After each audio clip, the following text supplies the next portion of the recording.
아버지도 돌아가셨고, 이제 엄마도 요양원에 모셔야 하지 않겠어요? 남편의 장례식장에서, 그것도 조문객들이 오가는 바로 그 자리에서 아들이 내게 던진 말이었습니다. 40년을 함께 살아온 남편의 영정 사진이 바로 뒤에 걸려 있는데 그 순간 숨을 쉴 수가 없었습니다. 이게 대체 무슨 일인지, 어떻게 이런 말을 지금 할 수 있는지. 당신의 구독과 좋아요가 다음 이야기를 이어가게 합니다.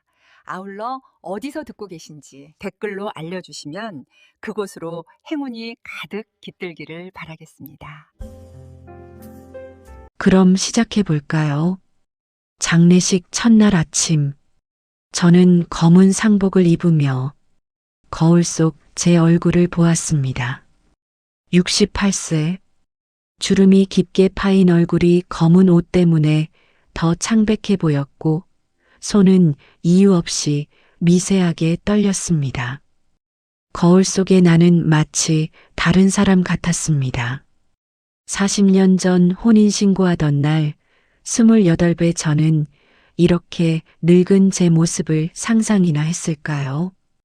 그때의 저는 이 남자와 함께라면 어떤 세월도 견딜 수 있다고 믿었습니다.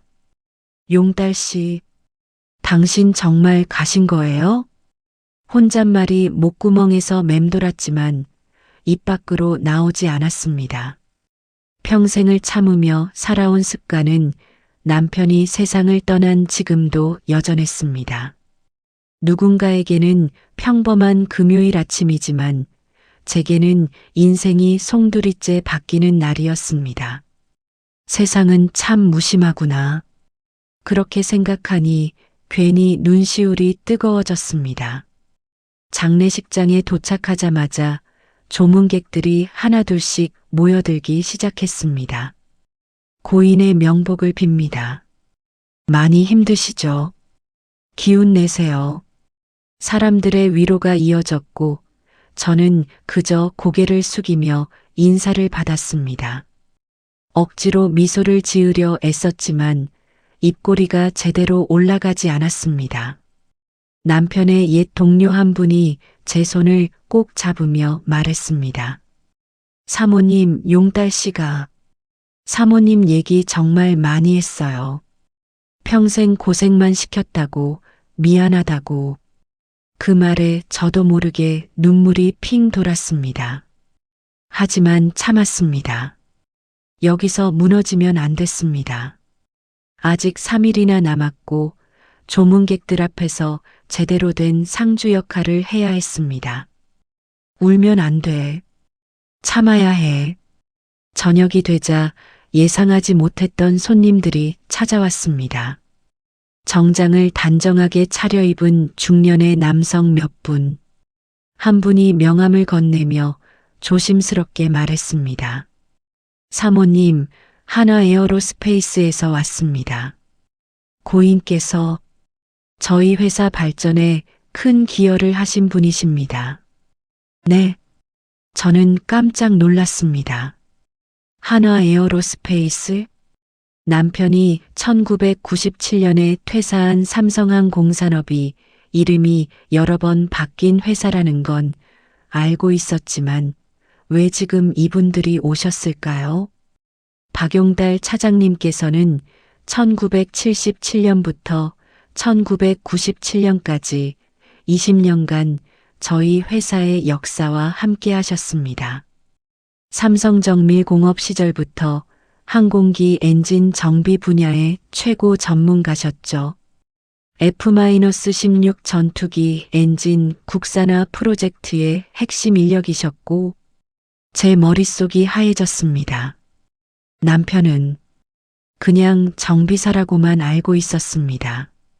1990년대 초반에는 차장으로 승진하셔서 기술본부를 이끄셨습니다. 하지만 1997년 외환위기 때 그분의 목소리가 낮아졌습니다. 회사 구조조정으로 많은 임원분들이 퇴직하셨죠. 박 차장님도 그때 정말 안타까웠습니다. 아니, 남편은 한 번도 말하지 않았습니다. 사모님, 이건 회사에서 준비한 작은 조의금입니다. 그리고 그분이 액자 하나를 꺼냈습니다. 1990년 기술혁 신상 수상 사진. 젊은 시절 남편이 상패를 들고 환하게 웃고 있는 모습이었습니다. 이 사진, 회사 자료실에 보관되어 있던 겁니다. 사모님께 드리고 싶어서 가져왔습니다. 손이 떨리며 액자를 받았습니다. 사진 속 남편은 제가 한 번도 본 적 없는 표정을 짓고 있었습니다. 웃고 있는 얼굴이었지만 자세히 보면 그 눈빛의 세월의 무게가 느껴졌습니다. 자신감 넘치고 자랑스러워하는 얼굴. 당신, 이런 모습이었구나. IMF 때 해고당했을 때 저와 아들을 바라보던 그 무력한 눈빛이 겹쳐졌습니다. 당신, 그때 얼마나 힘들었을까요? 가슴 한쪽이 무너져 내리는 것 같았습니다. 저녁 무렵 조문객들이 잠시 뜸해진 틈에 아들 민수가 제게 다가왔습니다. 43세, 대기업 과장, 남편이 그렇게 자랑스러워했던 아들이었습니다. 민수는 붉게 부은 눈으로 영정사진을 바라보다가 제 곁에 앉았습니다. 엄마, 많이 힘들지? 괜찮아. 아버지가 갑자기 가셔서 나도 아직 실감이 안 나.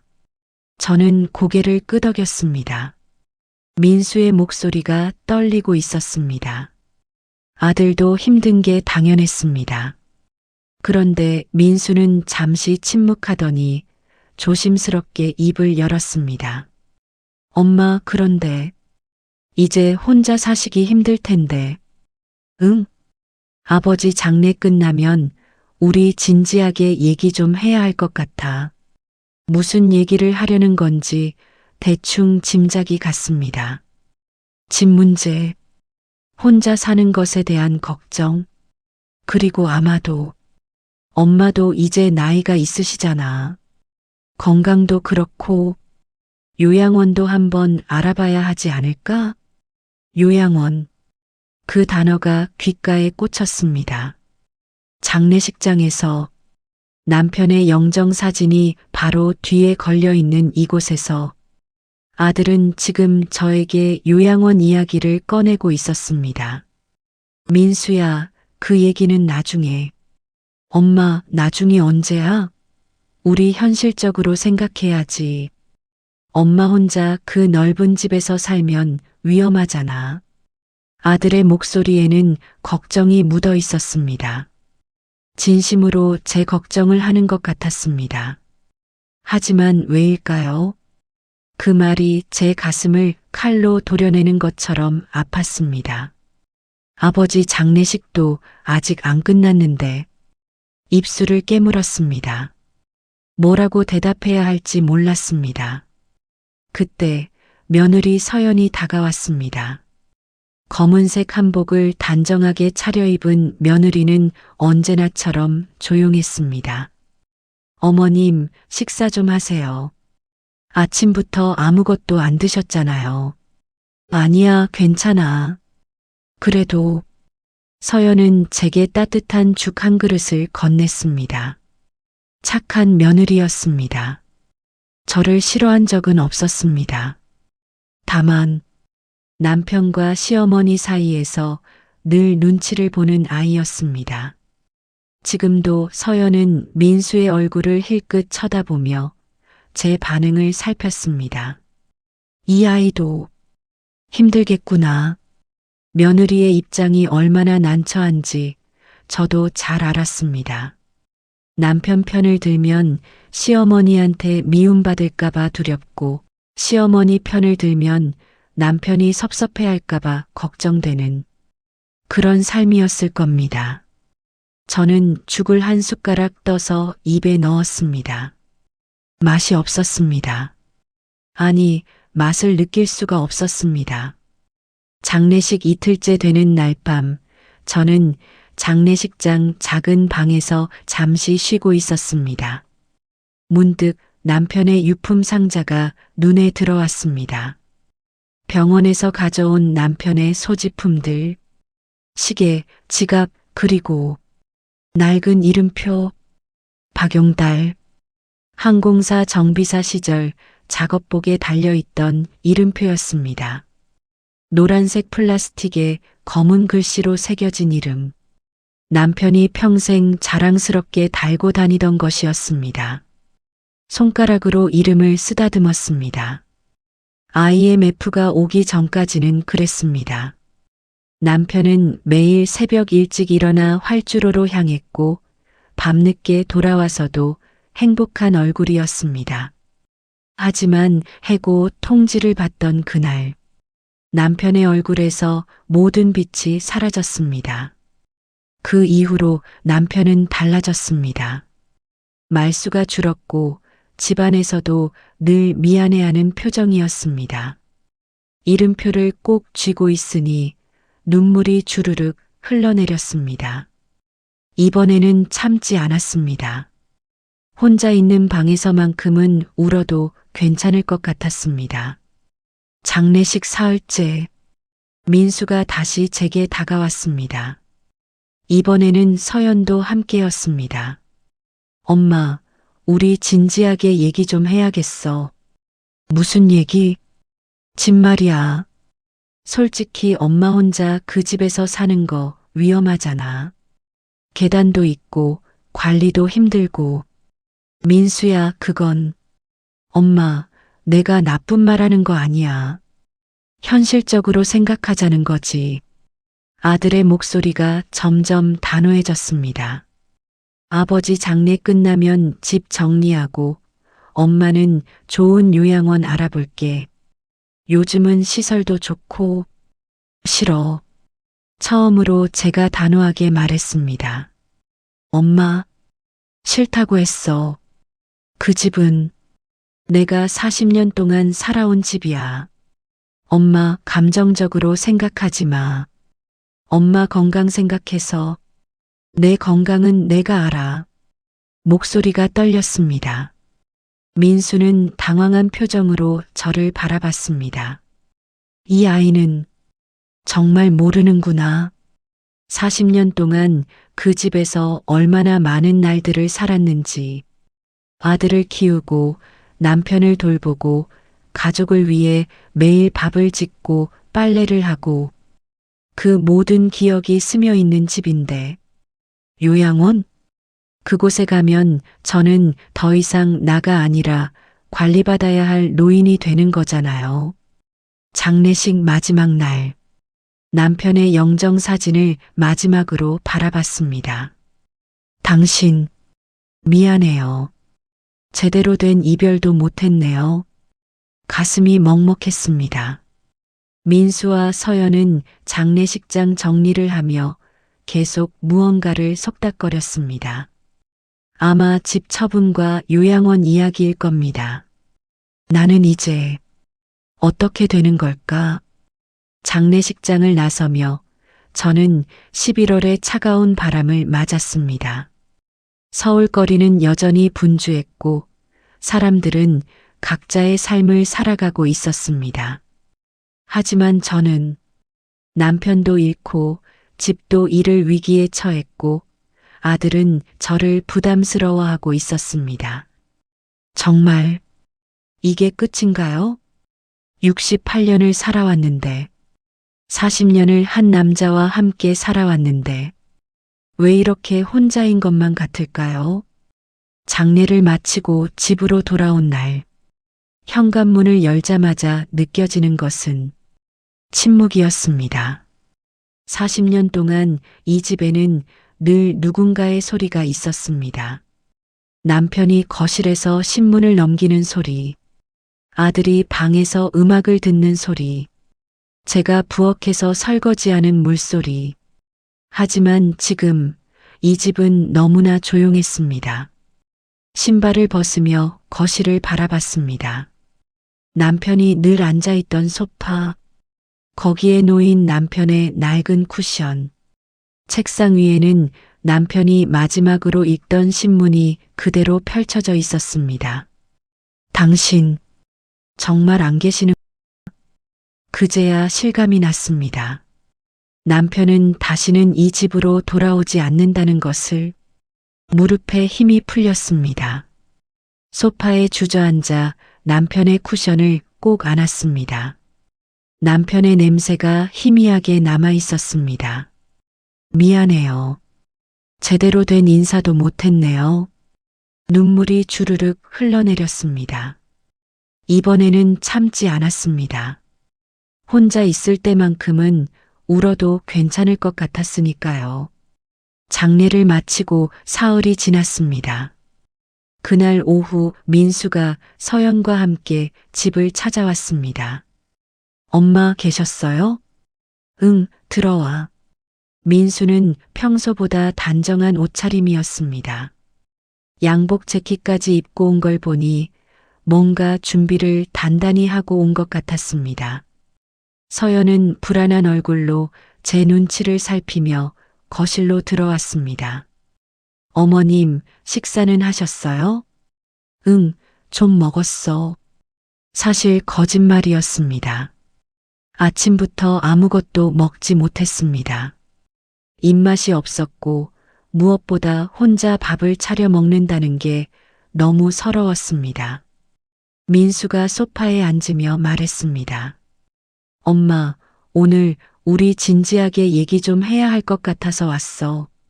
무슨 얘기? 이미 짐작은 하고 있었습니다. 민수는 잠시 망설이더니 서류 몇 장을 가방에서 꺼냈습니다. 이 집 말이야. 민수가 펼쳐놓은 서류에는 부동산 시세조사 자료가 가득했습니다. 엄마, 이 집이 지금 시세로 한 8억 정도 될 거야. 관리비랑 유지비 생각하면 엄마 혼자 사시기엔 부담스럽잖아. 그리고 솔직히 이 집 계단도 가파르고 2층에 방들이 다 있어서 오르내리는 것도 위험하고 겨울에 혼자 보일러 관리하시는 것도 힘드시잖아요. 민수의 말은 논리적이었습니다. 틀린 말도 아니었습니다. 실제로 저는 요즘 계단을 오르내릴 때마다 무릎이 시큰거렸고 보일러가 고장났을 때는 어떻게 해야 할지 막막했습니다. 하지만 그래서 집을 처분하는 게 어떨까 싶어. 그리고 엄마는 요양원이나 실버타운 같은 데서 또 그 말이었습니다. 요양원. 싫어. 엄마, 왜 그러세요? 요즘 요양원은 옛날이랑 달라. 시설도 좋고 의료진도 상주하고 싫다고 했어. 목소리가 떨렸습니다. 민수는 답답하다는 표정으로 서연을 쳐다봤습니다.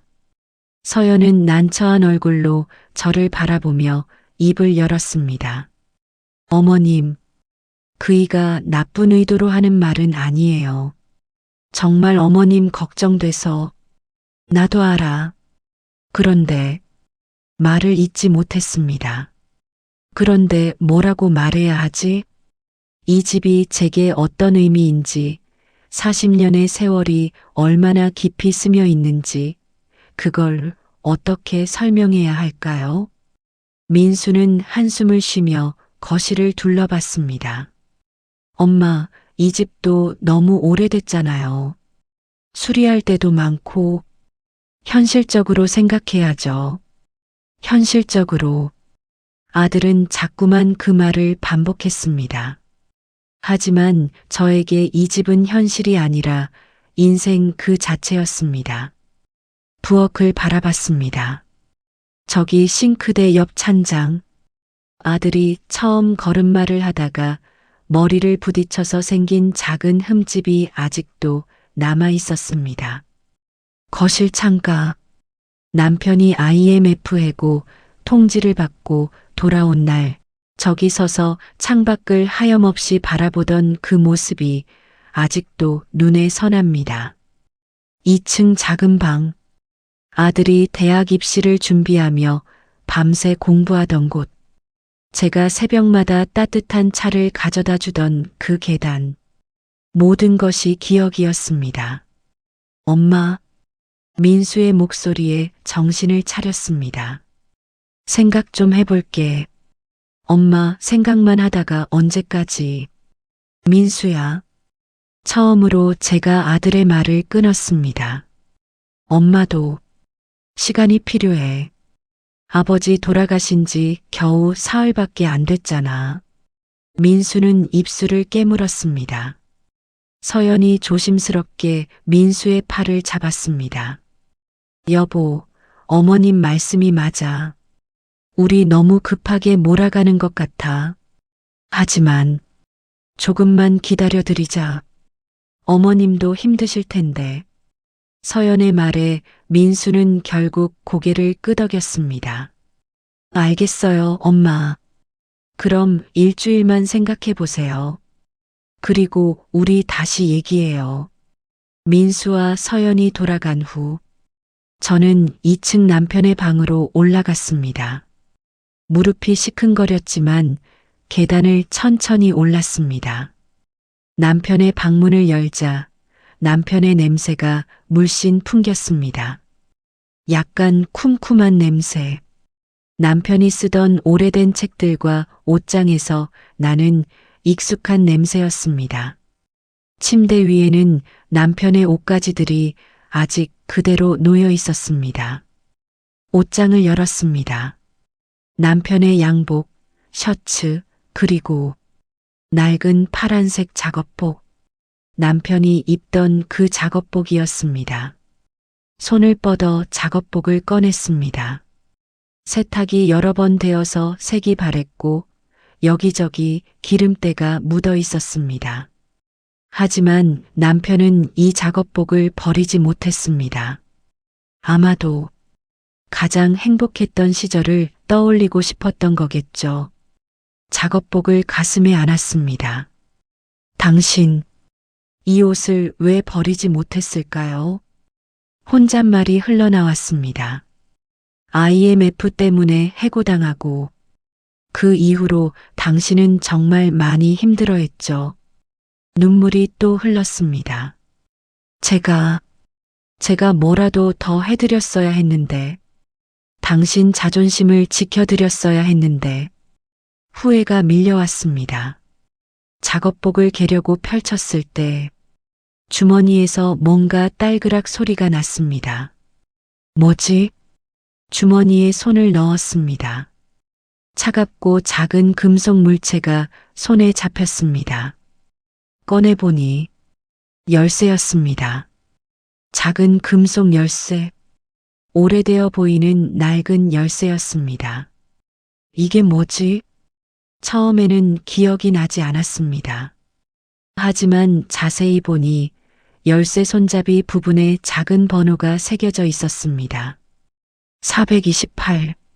이 숫자, 갑자기 기억이 떠올랐습니다. 금고 열쇠, 남편이 예전에 사용하던 개인 금고, 아주 오래전 남편이 회사에 다닐 때 만들어둔 개인 금고의 열쇠였습니다. 맞아.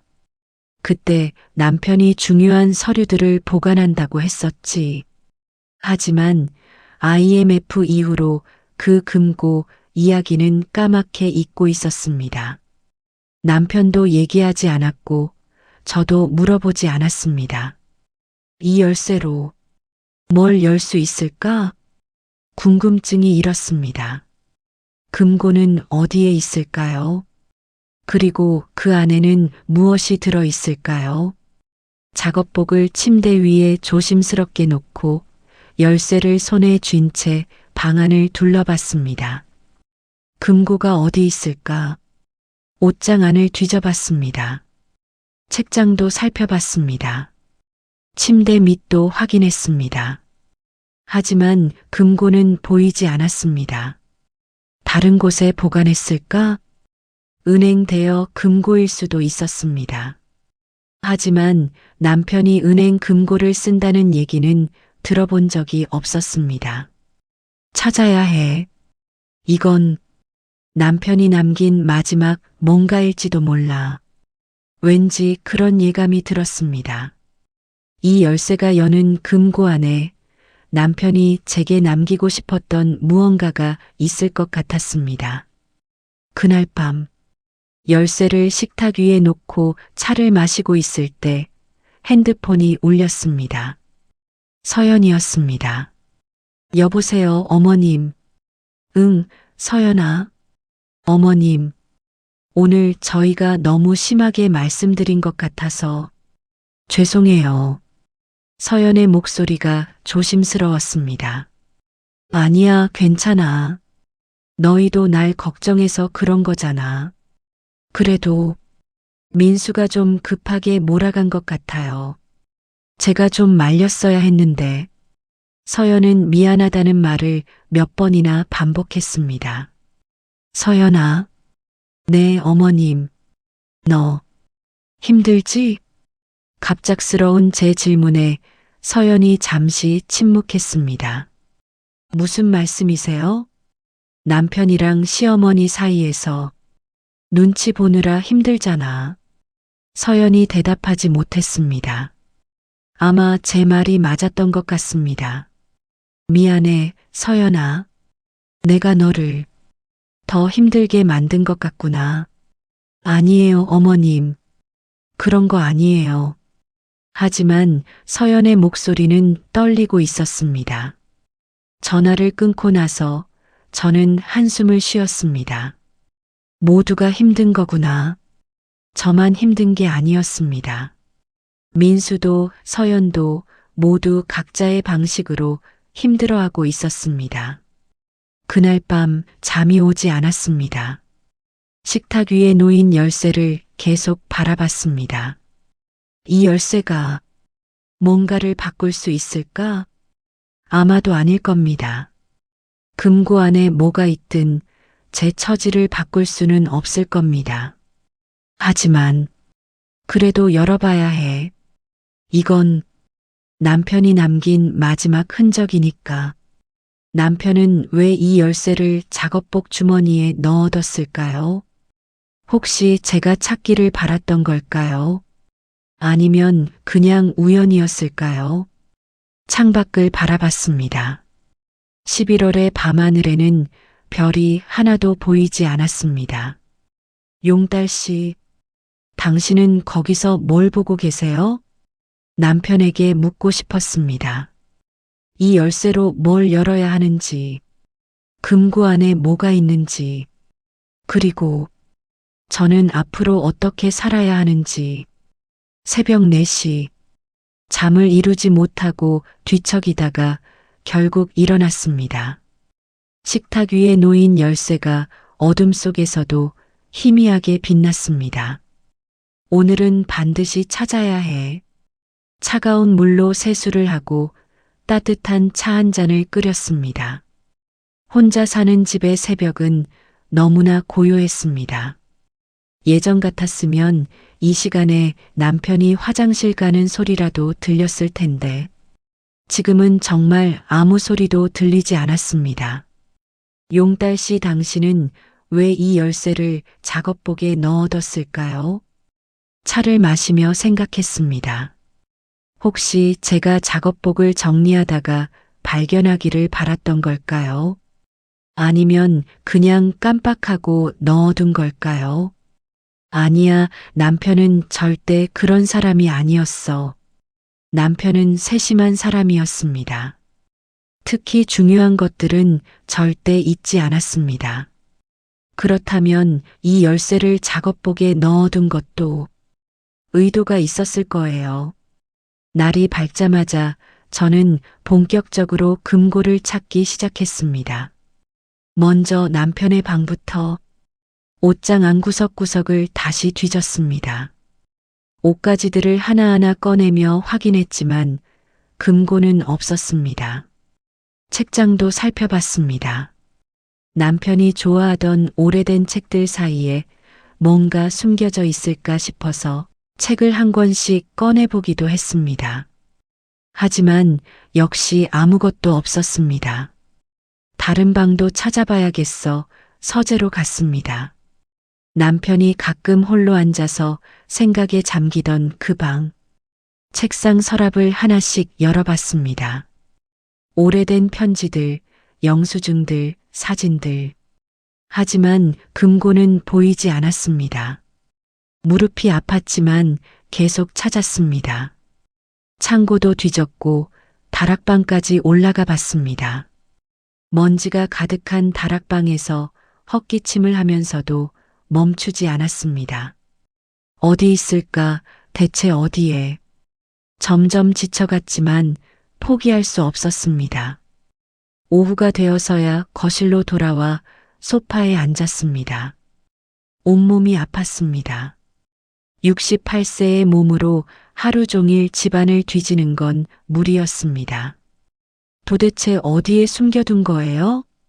지친 채로 눈을 감았습니다. 그때 갑자기 오래된 기억이 떠올랐습니다. 30년도 더 된 일 어느 날 밤 남편이 말했었죠. 여보, 나 은행에다 금고 하나 만들었어. 금고? 왜? 중요한 서류들 보관하려고. 나중에 필요할 수도 있으니까 어디에 보관할 건데? 은행에 대여 금고 신청했어. 거기가 제일 안전하잖아. 은행 대여 금고. 맞아, 은행 대여 금고라고 했었어. 어떻게 그걸 잊고 있었을까요?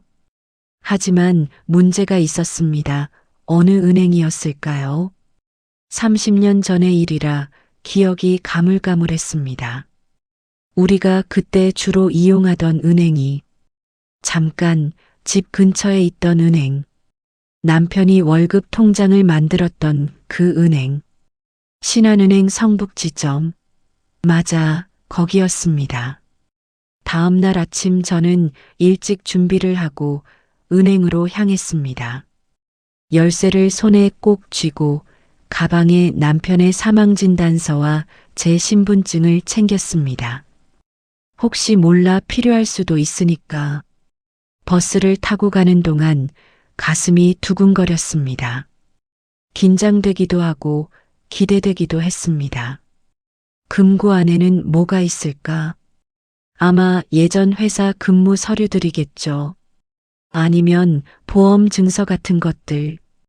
별로 대단한 건 없을 거라고 생각했습니다. 하지만 그래도 남편의 흔적을 찾고 싶었습니다. 은행 앞에 도착했습니다. 신한은행 성북지점. 30년 전과는 많이 달라져 있었습니다. 건물도 새로 지어진 것 같았고 내부 인테리어도 완전히 바뀌어 있었습니다. 그래도 대여 금고는 그대로 있겠지? 떨리는 마음으로 은행 안으로 들어갔습니다. 창구로 가서 번호표를 뽑았습니다. 한참을 기다린 끝에 제 차례가 되었습니다. 어떻게 오셨습니까? 젊은 여직원이 친절하게 물었습니다. 저 대여 금고 관련해서 왔는데요. 아, 대여 금고요. 혹시 새로 신청하시려는 건가요? 아니요. 제 남편이 예전에 만들어둔 금고가 있을 것 같아서요. 아, 그러시군요. 혹시 금고 번호 아시나요? 아니요. 하지만 열쇠는 있어요. 손에 쥐고 있던 열쇠를 보여줬습니다. 직원이 열쇠를 자세히 살펴봤습니다. 이 번호 428이면 저희 은행 대여 금고가 맞네요. 잠시만 기다려주세요. 직원이 컴퓨터로 무언가를 확인하기 시작했습니다. 제 심장은 점점 빨리 뛰었습니다. 정말 있을까? 고객님, 성함이 어떻게 되세요? 김정희입니다. 그런데 금고는 남편 이름으로 되어 있을 거예요. 박용달 고객님, 네, 확인됩니다.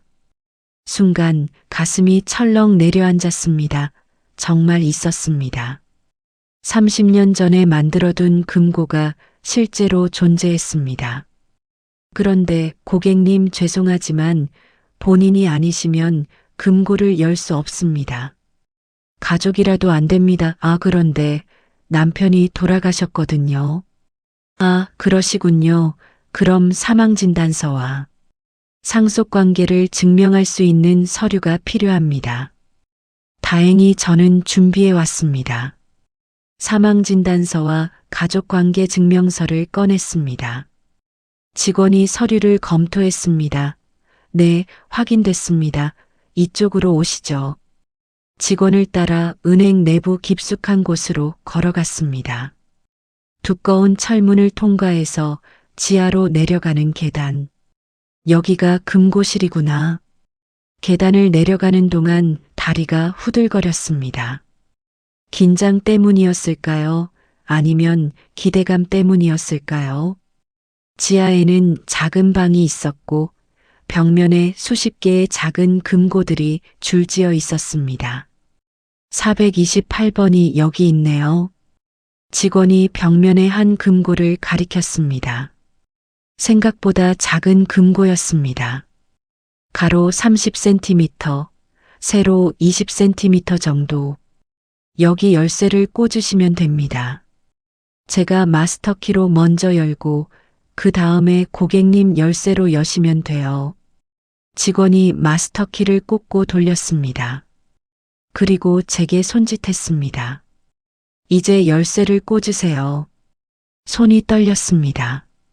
30년 만에 열리는 금고. 남편이 마지막으로 남긴 것. 열쇠를 구멍에 꽂고 천천히 돌렸습니다. 딸깍. 문이 열렸습니다. 직원이 조심스럽게 말했습니다. 제가 자리를 비워드릴게요. 천천히 확인하세요. 감사합니다. 직원이 나가고 저는 혼자 금고 앞에 섰습니다. 심호흡을 하고 금고 문을 완전히 열었습니다. 안에는 낡은 갈색 봉투 하나, 작은 반지 상자 하나, 그리고 오래된 흑백 사진 몇 장. 이게 전부야? 예상했던 것과 달랐습니다. 서류나 보험 증서 같은 게 있을 줄 알았는데, 하지만 왠지 가슴이 뛰었습니다. 먼저 사진을 꺼냈습니다. 첫 번째 사진. 젊은 시절의 남편과 제가 함께 찍은 사진이었습니다. 결혼식 날 찍은 것 같았습니다. 두 사람 모두 웃고 있었고 행복해 보였습니다. 우리 이렇게 행복했었구나. 두 번째 사진. 아들이 갓 태어났을 때 병원에서 찍은 사진.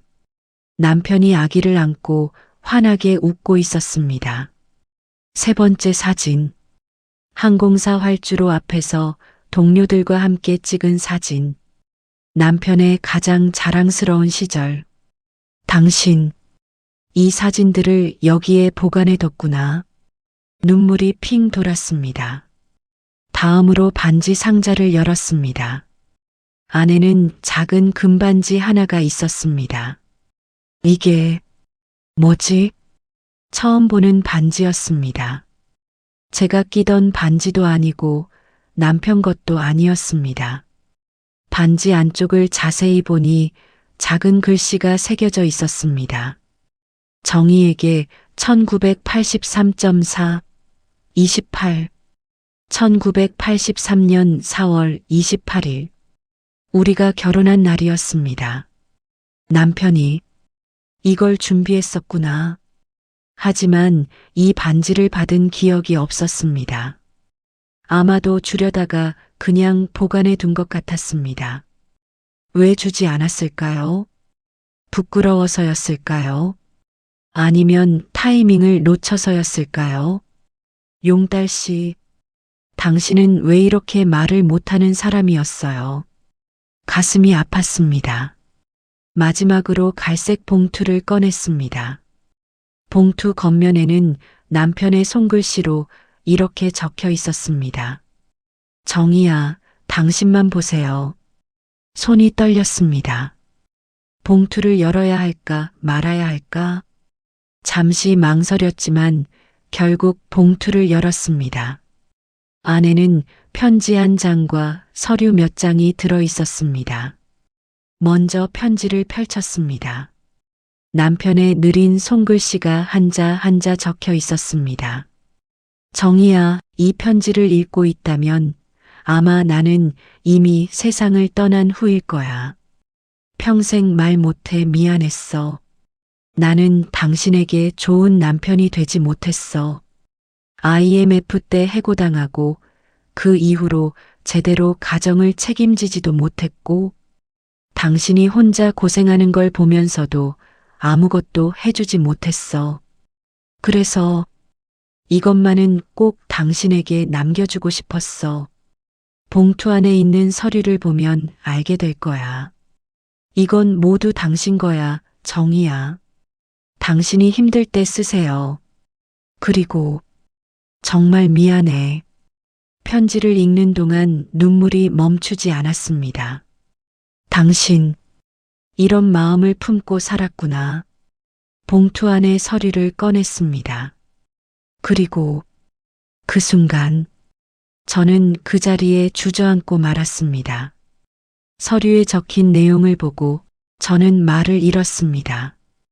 은행 금고실 바닥에 주저앉아 서류를 다시 한번 확인했습니다. 손이 너무 떨려서 글씨가 제대로 보이지 않았습니다. 이게 진짜인가? 스톡옵션 명의 변경 서류. 1998년 12월 15일. IMF가 한창이던 그 시절, 남편은 해고되기 직전에 자신의 모든 스톡옵션을 제 명의로 바꿔놨던 겁니다. 그리고 한 번도 말하지 않았습니다.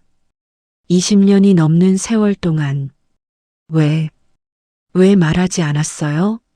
남편의 편지를 다시 읽었습니다. 나는 당신에게 짐이 되고 싶지 않았어. 당신이 나 때문에 힘들어하는 걸 보는 게 너무 괴로웠어. 그래서 이것만은 당신 명의로 해뒀어.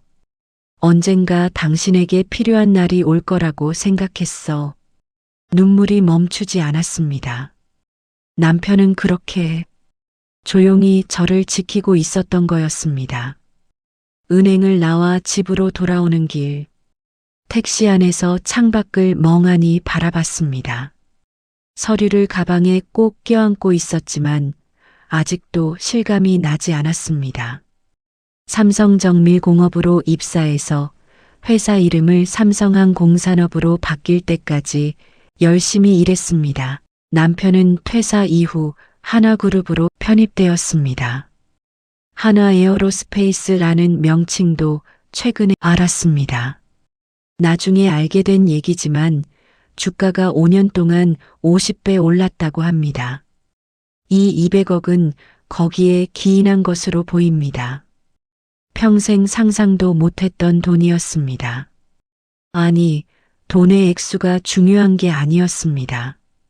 남편이 제게 이렇게까지 해줬다는 사실이. 그동안 저는 남편을 원망했습니다.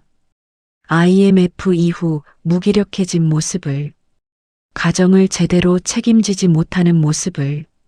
하지만 남편은 그 시간 동안 조용히 저를 위한 준비를 하고 있었던 겁니다. 미안해요. 용달 씨, 제가 당신을 오해했어요. 택시 안에서 혼자 울었습니다. 기사님이 백미러로 제 모습을 힐끗 보더니 조용히 라디오를 꺼주셨습니다. 집에 도착해서도 한참을 멍하니 앉아 있었습니다. 서류를 식탁 위에 펼쳐놓고 계속 확인했습니다. 이걸 민수에게 말해야 할까? 아들은 제가 가난한 노인이라고 생각하고 있었습니다. 그래서 집을 처분하고 요양원에 보내려 했던 거였죠. 하지만 이제 상황이 완전히 달라졌습니다. 저는 혼자서도 충분히 살 수 있는 사람이었습니다. 아니, 민수에게 도움을 줄 수도 있는 사람이었습니다. 하지만 말해야 할까? 이상하게 말하기가 두려웠습니다. 혹시 민수가 저를 다른 시선으로 보게 되는 건 아닐까? 돈 때문에 태도가 바뀌는 건 아닐까?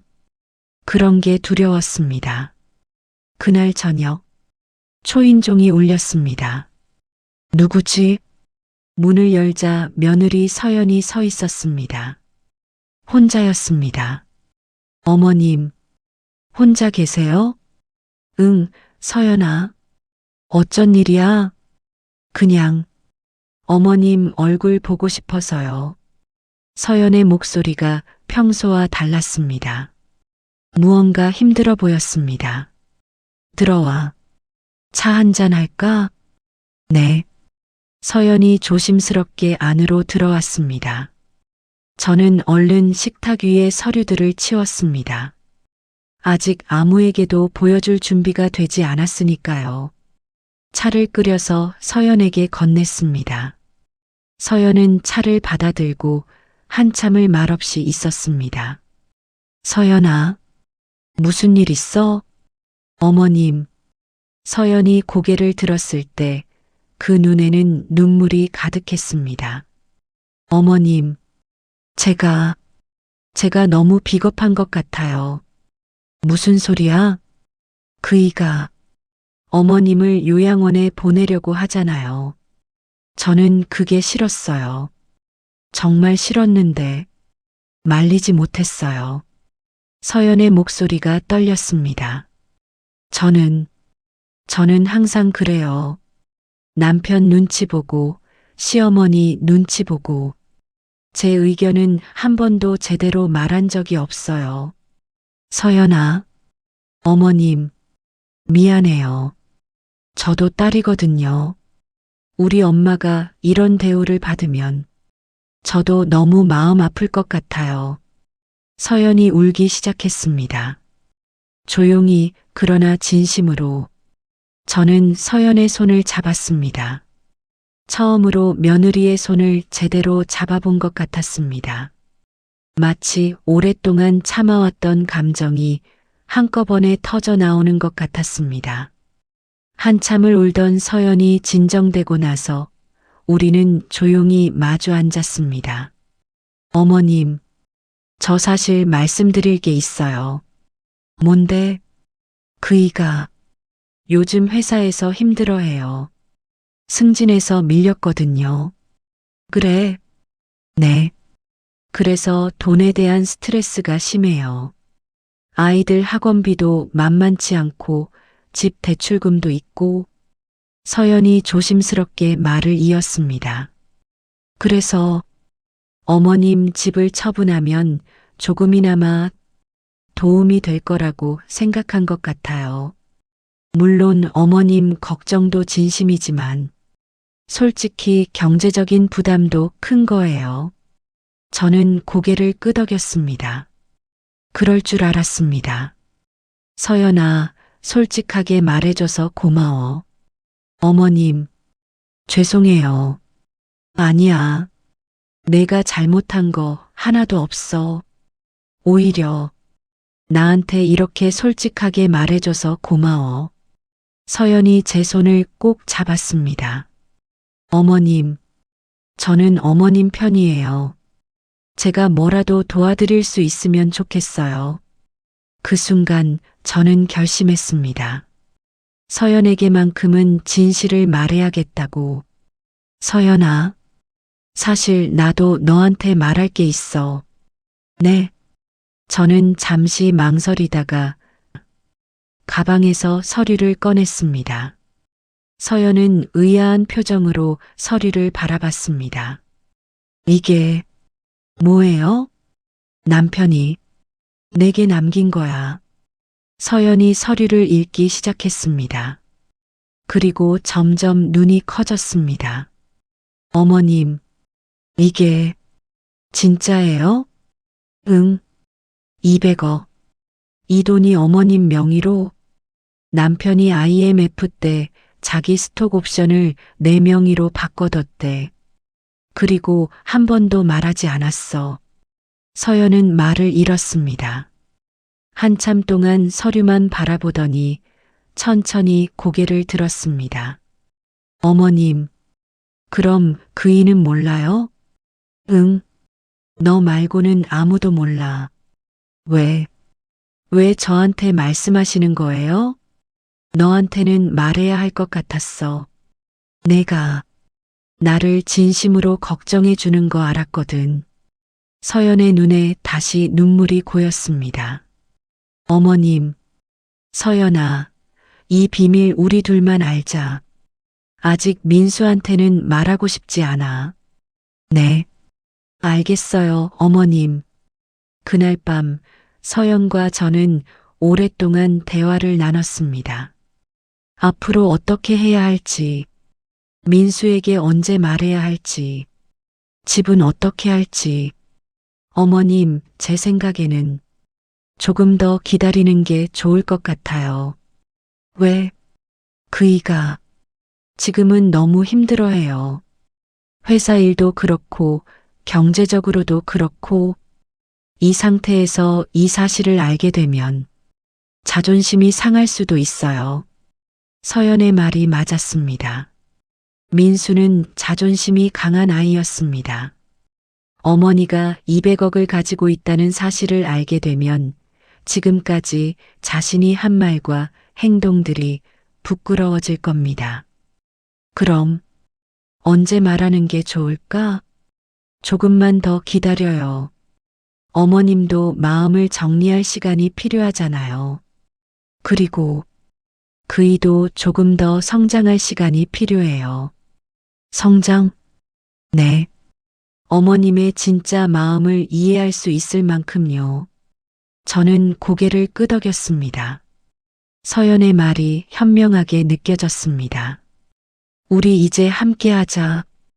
혼자가 아니라 둘이니까 더 지혜롭게 해결할 수 있을 거야. 네, 어머님.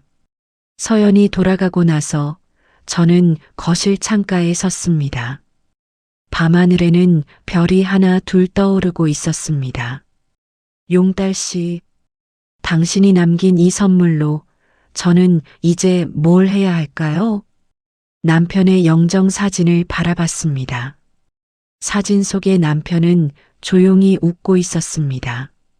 서연이 착한 며느리라는 것도 민수가 때로 성급하다는 것도 모두 알고 있었을 겁니다. 그래서 이 비밀을 남겨둔 거겠죠. 제가 혼자가 아니라 누군가와 함께 이 문제를 풀어가기를 바라면서 식탁에 앉아 남편의 편지를 다시 한번 읽었습니다. 여보, 당신이 힘들 때 쓰세요. 그리고 당신이 원하는 삶을 살아가세요. 나는 당신이 행복하기를 바랍니다. 당신이 원하는 삶. 저는 어떤 삶을 원할까요? 68년을 살아오면서 한 번도 제 삶에 대해 진지하게 생각해 본 적이 없었습니다. 항상 남편을 위해, 아들을 위해, 가족을 위해 살았습니다. 하지만 이제는 나를 위해 살아봐도 될까? 두려웠지만 동시에 기대됐습니다. 서연이라는 든든한 동반자도 생겼습니다. 용달 씨, 조금만 기다려주세요. 제가 용기를 낼 때까지 창밖의 별들이 더 밝게 빛나는 것 같았습니다. 서연과의 약속 이후 일주일이 지났습니다. 그동안 저는 조용히 남편의 서류들을 정리하며 시간을 보냈습니다. 서연은 틈틈이 연락해서 제 안부를 물었고 저는 그 연락이 참 고마웠습니다. 이제 혼자가 아니구나. 평생을 혼자 감당하며 살아왔는데 이제는 누군가 제 편에 서 있다는 게 참 따뜻했습니다. 하지만 그 평온도 잠시. 그날 오후 민수에게서 전화가 왔습니다. 엄마, 나야. 오늘 저녁에 집에 갈게. 얘기 좀 해야겠어. 목소리가 평소보다 단단했습니다. 오늘은 진지하게 나올 모양이구나. 가슴이 철렁 내려앉았습니다. 저녁 6시, 민수가 서연과 함께 집에 왔습니다. 민수는 서류 가방을 들고 있었고 서연은 불안한 얼굴로 제 눈치를 살폈습니다. 엄마, 앉으세요. 그래. 우리는 거실 소파에 나란히 앉았습니다. 민수가 가방에서 서류들을 꺼냈습니다. 엄마, 일주일 생각할 시간 드렸잖아요. 이제 결정해야 할 것 같아요. 여기 제가 알아본 요양원 목록이에요. 시설도 좋고 의료진도 상주하고 엄마가 편하게 지낼 수 있는 곳들이에요. 민수가 팸플릿 몇 장을 펼쳐 보였습니다. 화려한 사진들과 친절한 설명들. 하지만 제게는 그저 낯선 곳일 뿐이었습니다. 그리고 집은 제가 부동산 통해서 알아봤는데 8억 정도면 괜찮게 나갈 것 같아요. 민수야, 엄마, 이게 현실적인 방법이에요. 엄마 혼자 이 큰 집에서 사는 건 위험하고 유지비도 만만치 않고 민수는 계속 말을 이었습니다. 논리적으로 차근차근 마치 회사에서 발표하듯이. 하지만 제 마음은 그의 말을 따라가지 못했습니다. 그때 서연이 조심스럽게 입을 열었습니다. 여보, 어머님께 좀 더 시간을 드리는 게. 서연아, 우리 이미 일주일 기다렸잖아. 더 이상 미룰 수 없어. 하지만 당신은 가만히 있어. 이건 우리 가족 문제야. 민수의 목소리가 날카로워졌습니다. 서연은 입술을 깨물며 고개를 숙였습니다. 서연이도 힘들겠구나. 저는 서연의 손을 가볍게 잡아줬습니다. 서연이 저를 바라봤고 우리는 눈빛으로 대화했습니다. 괜찮아. 조금만 더 참자. 민수가 한숨을 쉬며 말했습니다. 엄마, 사실 말씀드릴 게 있어요. 뭔데? 저 회사에서 승진 못했어요. 그리고 부서 이동 명령을 받았어요. 그래? 네. 솔직히 경제적으로 많이 힘들어요. 아이들 학원비, 집 대출금, 생활비 다 감당하기가 버거워요. 민수의 목소리가 떨렸습니다. 처음으로 아들이 자신의 약한 모습을 보이고 있었습니다. 그래서 엄마 집을 처분하면 조금이나마 여유가 생길 것 같아요. 그 돈으로 엄마 요양원 비용도 내고 우리 빚도 조금 갚고. 결국 돈 문제였구나. 서연이 미리 말해준 대로였습니다. 민수는 제 걱정도 했지만 그보다 자신의 경제적 어려움이 더 컸던 겁니다. 화가 났을까요? 아니요. 오히려 마음이 아팠습니다. 43살의 아들이 이렇게 힘들어하고 있다는 게. 민수야. 네, 엄마. 너 정말 엄마가 요양원 가는 게 좋다고 생각해? 엄마한테 최선이라고 생각해요. 엄마한테? 아니면 너한테? 민수가 당황한 표정을 지었습니다. 엄마, 무슨 말씀을? 솔직하게 말해봐. 이 집을 처분하고 싶은 게 너 때문인지 나 때문인지. 민수가 대답하지 못했습니다. 민수야, 엄마가 40년 동안 이 집에서 살았어. 너를 키운 곳이고 너희 아버지와 함께한 곳이야. 엄마, 그래도 이 집을 처분한다는 건 엄마한테는 인생을 정리하라는 말이나 마찬가지야. 그거 알아? 제 목소리가 떨렸습니다. 민수는 고개를 숙였습니다. 엄마, 저도 힘들어요. 정말 너무 힘들어요. 민수의 목소리에서 울음이 섞여 나왔습니다. 저도 좋은 아들이 되고 싶었어요. 엄마 편하게 모시고 아버지처럼 가족 잘 먹여 살리고. 그런데 저는 아무것도 못하고 있어요. 민수가 계속 말했습니다. 엄마 기억하세요? IMF 때 아버지가 해고당하고 우리 집이 완전히 무너졌던 거 기억하지? 저는 그때 중학생이었어요. 아버지가 매일 밤 한숨 쉬고 엄마가 혼자 파트타임 일하며 우리 먹여 살리던 거 다 봤어요. 민수의 눈에 눈물이 고였습니다.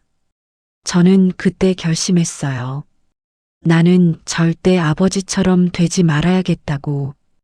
가족을 지킬 수 있는 사람이 되어야겠다고. 민수야. 근데 저도 결국 똑같아요. 승진도 못하고 경제적으로 허덕이고 엄마한테 짐만 되고. 민수가 울기 시작했습니다. 43살 어른이 어린아이처럼. 서연도 눈물을 흘리며 민수의 등을 쓰다듬었습니다. 저는 그저 가슴이 아팠습니다. 이 아이가 이렇게 큰 상처를 안고 살았구나. 민수야, 너희 아버지는 실패한 사람이 아니야. 엄마, IMF 때 해고당한 건 아버지 잘못이 아니었어. 그건 시대의 아픔이었어. 저는 천천히 말을 이었습니다. 너희 아버지는 그 이후에도 최선을 다했어. 편의점 알바도 하고 경비 일도 하고 자존심 다 버리고 가족을 위해 애썼어. 하지만 아버지는 무기력해 보였지? 그래, 맞아. 아버지는 많이 힘들어했어. 자기가 가장 역할을 못한다고 생각했으니까. 민수가 고개를 끄덕였습니다. 근데 민수야, 너도 지금 똑같은 생각을 하고 있구나. 가장으로서 가족을 지키지 못한다고. 그건 아버지의 상처가 너한테 그대로 이어진 거야. 민수가 눈을 감았습니다. 눈물이 볼을 타고 흘러내렸습니다. 민수야, 내 엄마한테 조금만 더 시간을 줄 수 있을까? 엄마, 한 달만 더 이 집에서 살게 해줘. 그동안 엄마가 마음을 정리할게. 민수가 서연을 바라봤습니다. 서연이 조용히 고개를 끄덕였습니다. 알겠어요, 엄마. 한 달 드릴게요. 고마워, 민수야. 대신 한 달 뒤에는 결정하셔야 해요. 약속하세요. 응, 약속할게. 민수와 서연이 돌아간 후 서연에게서 문자가 왔습니다. 어머님, 오늘 말씀 안 하신 거 잘하신 것 같아요. 그이가 아직은 받아들일 준비가 안 됐어요. 나도 그렇게 생각해. 한 달 동안 천천히 준비해요. 민수의 마음도 어머님 마음도. 고맙구나, 서연아. 핸드폰을 내려놓고 남편의 영정 사진을 바라봤습니다. 용달 씨, 우리 아들이 이렇게 힘들어하고 있었어요. 혼잣말이 흘러나왔습니다. 당신이 남긴 선물, 언제 줘야 할까요? 민수가 받아들일 준비가 되려면 얼마나 더 걸릴까요? 창밖을 바라봤습니다. 11월의 밤은 깊었고 별들은 여전히 빛나고 있었습니다. 한 달이면 충분할까요? 대답은 들리지 않았습니다. 하지만 저는 알았습니다. 이 한 달이 매우 중요한 시간이 될 거라는 것을. 민수를 위해서도, 저를 위해서도, 그리고 우리 가족을 위해서도. 식탁에 앉아 종이와 펜을 꺼냈습니다. 그리고 천천히 적기 시작했습니다. 앞으로 한 달 동안 내가 해야 할 일들. 첫째, 남편이 남긴 서류들을 정확히 파악하기. 둘째, 법률 상담을 받아서 명예 이전이 제대로 됐는지 확인하기. 셋째, 민수에게 진실을 말할 적절한 타이밍 찾기. 넷째, 내가 정말 원하는 삶이 무엇인지 생각해 보기. 그래, 이 한 달은 나를 위한 시간이기도 해. 68년을 살면서 한 번도 제 삶에 대해 진지하게 고민해 본 적이 없었습니다. 이제는 생각해 봐야 할 때인 것 같았습니다. 창밖의 별을 바라보며 저는 조용히 다짐했습니다. 용달 씨, 당신이 남긴 선물 잘 사용할게요. 그리고 우리 아들도 제대로 이해할 수 있게 해줄게요. 한 달. 짧으면 짧고 길면 긴 시간. 하지만 저는 이 시간을 잘 사용할 자신이 있었습니다. 왜냐하면 이제 혼자가 아니니까요. 서연이 함께 있고 남편의 사랑이 함께 있으니까요. 한 달의 약속 중 3주가 지났습니다. 그동안 저는 변호사를 만나 남편의 서류를 검토받았고 모든 것이 정확하게 제 명의로 되어 있음을 확인했습니다. 그날 밤 11시 자려고 불을 끄려는데 민수에게서 전화가 왔습니다. 이 시간에 전화라니. 여보세요, 민수야? 엄마. 민수의 목소리가 이상했습니다. 술에 취한 것 같았습니다. 민수야, 어디야? 술 마셨어? 회사 앞 술집. 엄마, 나 정말 힘들어. 무슨 일이야? 오늘 상사한테 혼났어. 다른 직원들 앞에서 완전히 망신당했어. 민수의 목소리가 떨렸습니다. 엄마, 나 이렇게 살려고 대학 나왔나? 이렇게 무시당하려고 20년 동안 회사 다녔나? 민수야, 일단 집에 가. 서연이가 걱정하겠다. 집에 가면 뭐해? 아내 눈치, 애들 눈치 다 봐야 하는데. 민수야, 엄마도 나한테 실망했죠? 이런 아들 둬서. 무슨 소리야? 엄마가 언제? 전화가 끊겼습니다. 가슴이 철렁 내려앉았습니다. 5분 후 서연에게서 전화가 왔습니다. 어머님, 그이가 집에 왔는데 정말 이상해요. 뭐가? 술을 엄청 마신 것 같아요. 그리고 계속 혼잣말을 해요. 나는 실패자야. 아버지처럼 됐어. 이런 말들을. 지금 어디 있어? 거실 소파에 앉아 있어요. 제 말도 안 듣고. 내가 지금 갈게. 어머님, 이 밤에 어떻게? 괜찮아. 택시 타고 갈게. 30분이면 도착할 거야. 서둘러 옷을 갈아입었습니다. 손이 떨렸지만 멈출 수 없었습니다. 민수가 무너지고 있구나. 택시를 타고 민수의 집에 도착했습니다. 현관문을 열자마자 들리는 소리. 왜 나는 안 되는 거야? 왜? 민수의 목소리였습니다. 거실로 들어가니 민수가 소파에 앉아 머리를 쥐어뜯고 있었습니다. 서연과 아이들이 겁먹은 얼굴로 구석에 서 있었습니다. 민수야. 제 목소리에 민수가 고개를 들었습니다. 엄마, 왜 왔어? 서연이가 걱정돼서 불렀어. 걱정? 엄마도 나 때문에 걱정이 많겠네. 이런 쓸모없는 아들 둬서. 민수야, 무슨 소리야? 사실이잖아요. 나는 아무것도 못하는 인간이야. 민수가 소리를 질렀습니다. 아이들이 깜짝 놀라 울기 시작했습니다. 나는 아버지처럼 되지 말아야겠다고 평생 다짐했어요. 근데 결국 똑같이 됐어요. 민수가 일어서며 소리쳤습니다. 회사에서는 무시당하고 집에서는 가장 역할도 제대로 못하고 엄마는 요양원 가셔야 하는데 나는 그것도 해결 못하고. 민수야, 진정해. 진정하라고요? 어떻게 진정해요? 민수가 거실 테이블을 주먹으로 쳤습니다. 쾅! 소리에 아이들이 더 크게 울었습니다. 서연이 아이들을 데리고 방으로 들어갔습니다. 민수야, 제발 정신 차려. 정신? 내가 정신이 없는 게 아니라 현실이 이렇다고요.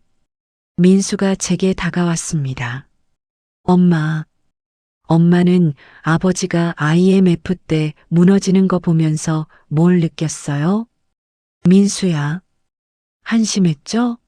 남편이 가장 역할 못하는 거 보면서 얼마나 실망했어요? 그런 적 없어. 거짓말. 엄마도 아버지 무시했잖아요. 그 말에 저는 얼어붙었습니다. 민수야. 엄마가 언제 아버지를 무시했니? 매일 봤어요. 아버지가 집에 있으면 엄마는 한숨 쉬고 민수의 목소리가 떨렸습니다. 엄마는 아버지한테 실망한 거잖아요. 그래서 혼자 다 하려고 했잖아요. 아버지는 그냥 집에 있는 짐이었던 거잖아요. 아니야. 제 목소리도 떨렸습니다. 엄마는 아버지를 한 번도 무시한 적 없어. 그럼 왜 아버지한테 말을 안 했어요? 왜 혼자 다 감당하려고 했어요? 그건 말문이 막혔습니다. 민수가 맞았습니다. 저는 남편에게 의지하지 않았습니다. 힘들어도 혼자 감당했고 남편에게 짐을 주고 싶지 않았습니다. 하지만 그게 남편을 무시한 거였을까요? 민수야, 엄마는 아버지가 더 힘들어질까봐 그랬어. 아버지 자존심 상할까봐. 자존심? 그게 더 자존심 상하는 거예요. 가장으로서 아무것도 못하게 만드는 게. 민수가 다시 소리쳤습니다. 나도 똑같아요. 서연이는 나한테 의지 안 해요. 혼자 다 하려고 해요. 왜? 나를 믿지 못하니까. 나는 쓸모없는 인간이에요. 민수가 무릎을 꿇으며 울기 시작했습니다. 아버지도 그렇게 느꼈을 거예요. 가족한테 필요 없는 사람이라고, 짐이라고. 민수야. 그래서 아버지는 일찍 돌아가신 거예요. 스트레스 때문에. 가족한테 짐이 되는 게 싫어서. 민수가 바닥에 엎드려 울었습니다. 43살 어른이 어린아이처럼 제 가슴이 찢어지는 것 같았습니다. 이 아이가 이런 오해를 품고 살았구나. 남편이 일찍 죽은 것도 자신들 때문이라고 생각하고 있었던 겁니다.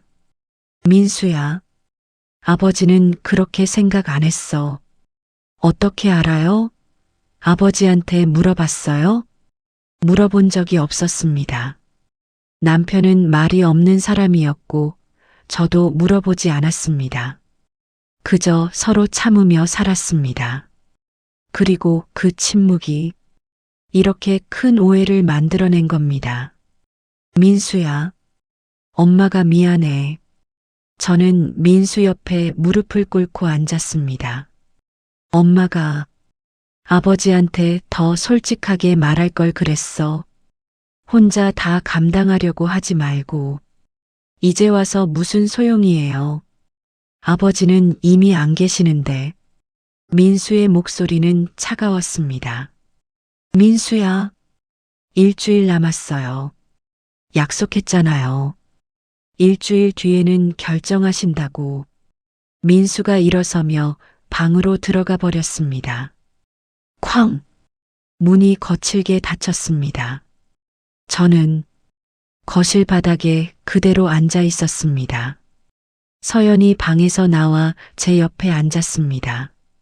어머님, 괜찮으세요? 응. 그이가 오늘 너무 심했어요. 아니야. 민수는 힘든 거야.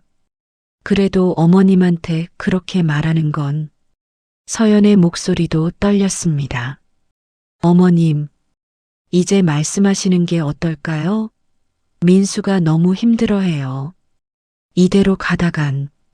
서연이 말을 잇지 못했습니다. 저도 알았습니다. 민수가 한계에 다다랐다는 것을, 이대로 가다가는 정말 무너질 것 같다는 것을. 서연아, 네, 어머님. 내일 민수한테 말할게. 정말요? 응. 더 이상 미룰 수 없을 것 같아. 민수의 집을 나와 택시를 탔습니다. 창밖을 바라보며 생각했습니다. 용달 씨, 제가 선택을 잘한 건지 모르겠어요. 한 달을 기다린 것이 과연 옳았을까요? 그 시간 동안 민수는 더 힘들어졌고 가족은 더 무너졌습니다. 어쩌면 처음부터 말했어야 했던 걸까요? 하지만 이미 지나간 일이었습니다. 이제는 앞으로 나아가야 했습니다. 집에 도착해서 남편의 서류를 다시 꺼냈습니다. 그리고 남편의 편지를 다시 읽었습니다. 정희야, 이건 모두 당신 거야. 당신이 힘들 때 쓰세요. 그리고 당신이 원하는 삶을 살아가세요. 당신이 원하는 삶. 저는 아직도 모르겠습니다. 68년을 살았는데 제가 원하는 삶이 뭔지. 하지만 한 가지는 확실했습니다. 제가 원하는 삶은 가족이 서로를 오해하며 상처받는 삶이 아니라는 것. 민수가 스스로를 실패자라고 생각하며 무너지는 삶이 아니라는 것. 용달 씨, 내일 민수한테 당신의 마음을 전할게요. 당신이 얼마나 가족을 사랑했는지, 당신이 얼마나 민수를 자랑스러워했는지, 그리고 당신이 우리를 위해 무엇을 준비했는지 남편의 영정 사진을 바라봤습니다. 사진 속의 남편은 조용히 웃고 있었습니다.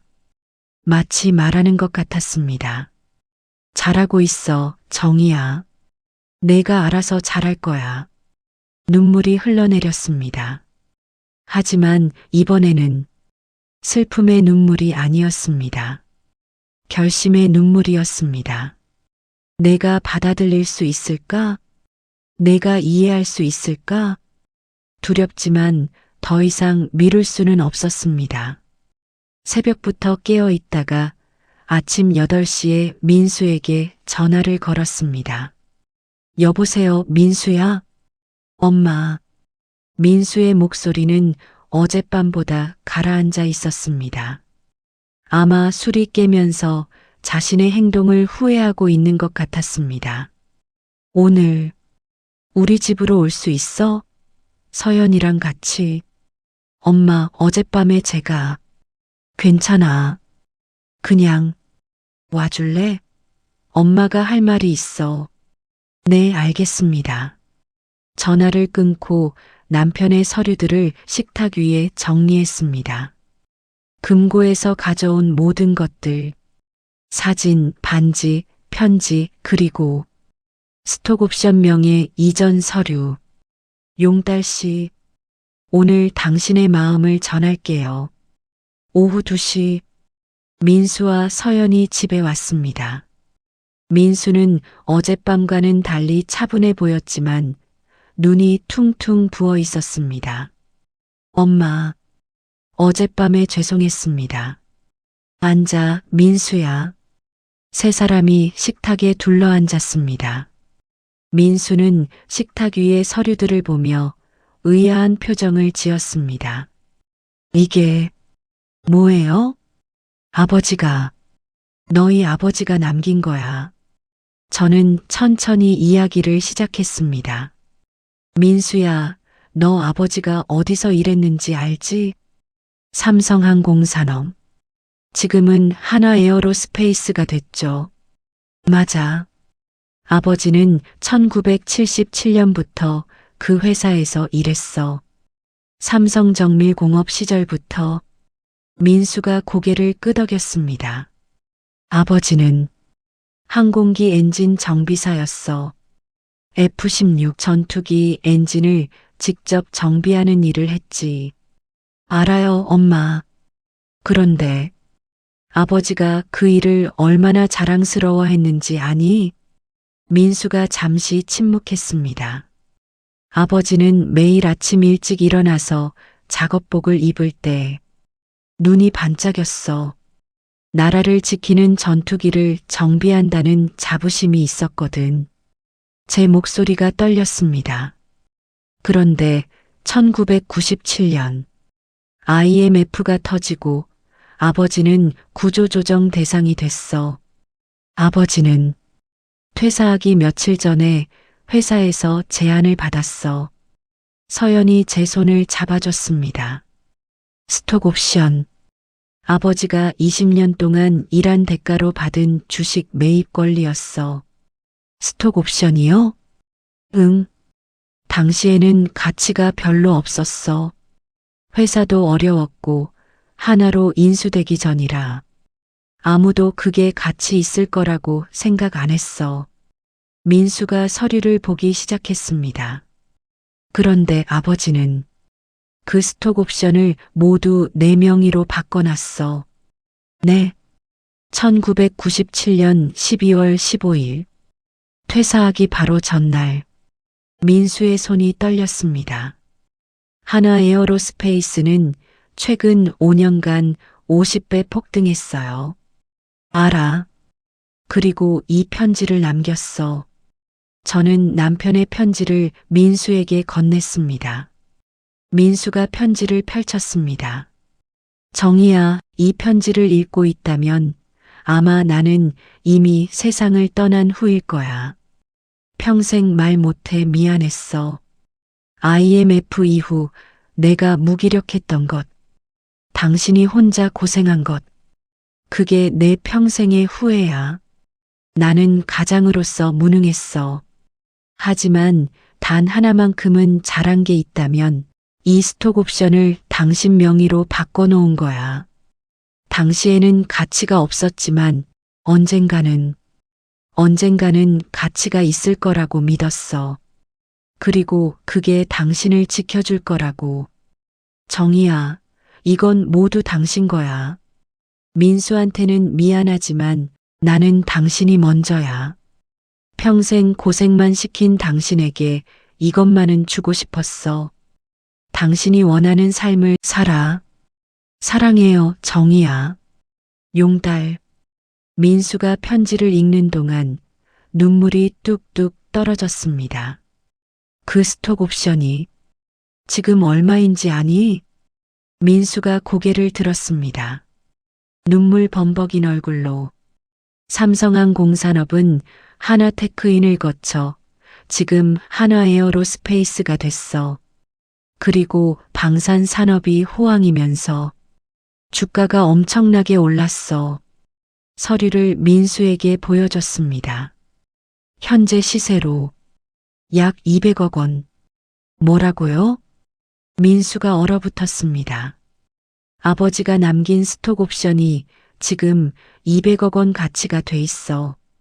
그리고 이건 모두 엄마 명의야. 서연이 손으로 입을 막았습니다. 민수는 말을 잃었습니다. 엄마, 그럼. 민수의 목소리가 떨렸습니다. 제가 엄마한테 한 말들이 괜찮아, 민수야. 요양원, 집 처분, 그런 말들을. 민수가 갑자기 소파에서 일어나더니 제 앞에 무릎을 꿇었습니다. 민수야, 뭐 하는 거야? 엄마, 정말 죄송합니다. 민수가 바닥에 이마를 대고 울기 시작했습니다. 제가 너무 무례했습니다. 엄마를 짐으로 생각했습니다. 민수야, 일어나. 엄마한테 요양원 가시라고. 집을 처분하자고. 제가 미쳤습니다. 민수의 어깨가 격렬하게 흔들렸습니다. 43년을 살면서 평생 참아왔던 감정들이 한꺼번에 터져 나오는 것 같았습니다. 아버지도 무능하다고 생각했어요. 근데 아버지는 이렇게 엄마를 생각하고 계셨는데, 민수야, 저는 정말 나쁜 아들입니다. 저는 민수의 머리를 쓰다듬었습니다. 민수야, 고개 들어. 엄마, 너는 나쁜 아들이 아니야. 힘든 아들이었어. 민수가 고개를 들었습니다. 눈물과 콧물로 범벅이 된 얼굴. 저는 손수건으로 아들의 얼굴을 닦아줬습니다. 어렸을 때처럼 너는 아버지의 상처를 그대로 안고 살았구나. 가장으로서 무능하다는 그 상처를. 엄마, 근데 민수야, 아버지는 무능한 사람이 아니었어. 제 목소리가 떨렸습니다. 아버지는 가족을 지키는 방법을 알고 있었어. 다만 표현을 못했을 뿐이야. 아버지는 너를 정말 자랑스러워했어. 정말요? 응. 내가 대학 갈 때, 내가 취직했을 때, 내가 결혼할 때, 아버지는 항상 자랑스러워했어. 민수가 새로운 눈물을 흘렸습니다. 아버지는 말이 없었지만 내 사진을 항상 지갑에 넣고 다녔어. 회사 동료들한테 아들 자랑 엄청 했대. 몰랐어요. 아버지는 표현이 서툴렀어. 나한테도 너한테도. 그게 아버지의 방식이었어. 저는 서류를 다시 민수에게 보여줬습니다. 하지만 이것 봐. 아버지는 행동으로 보여줬어. 자기가 가진 전부를 우리한테 남긴 거야. 그때 서연이 조용히 말했습니다.